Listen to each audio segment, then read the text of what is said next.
Les familles québécoises auront accès à des tests rapides juste à temps pour la période des fêtes. Chaque enfant de 5 à 11 ans va recevoir une trousse comme celle-ci dans son sac à dos. Je vous montre comment ça fonctionne. Dès cette semaine, les tests seront acheminés vers les centres scolaires de 6 régions où la COVID circule davantage, dont Chaudière-Appalaches. En Capitale-Nationale, les trousses devraient arriver dans les locaux administratifs à compter de la semaine prochaine pour être distribuées. Les enfants sont les premiers à les recevoir, ces tests rapides, puisque leur couverture vaccinale n'est pas encore très élevée. Selon le Dr André Veillette, les tests devraient être utilisés de façon préventive. On sait que c'est les non-vaccinés, surtout les enfants, qui vont être à risque d'amener ça à grand-papa, grand-maman. Pour ce qui est des rassemblements familiaux, c'est certain qu'il ne faut pas nécessairement attendre d'avoir des symptômes. Je pense qu'idéalement, les tests rapides devraient être utilisés chez toutes les personnes, s'ils sont disponibles, avant le rassemblement.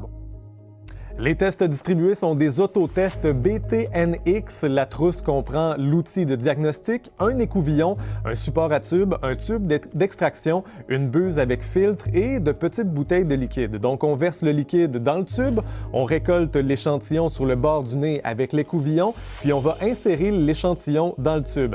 Après 2 minutes, on retire l'écouvillon, on fixe la buse sur le tube et on verse 3 gouttes sur l'outil de diagnostic. 15 minutes plus tard, on obtient le résultat, une ligne horizontale pour négatif, 2 lignes horizontales pour positif.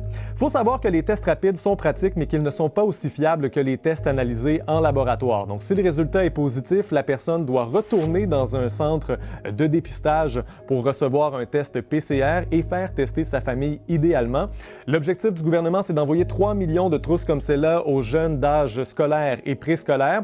Il y a également la distribution dans les CPE qui se poursuit, mais le provincial voudrait que la population générale ait accès à ces trousses, donc 10 millions d'entre elles ont été commandées au gouvernement fédéral. Le provincial espère les recevoir à temps pour le temps des fêtes. Pour d'autres nouvelles, consultez l'appli Info de Radio-Canada. Je vous souhaite une excellente journée.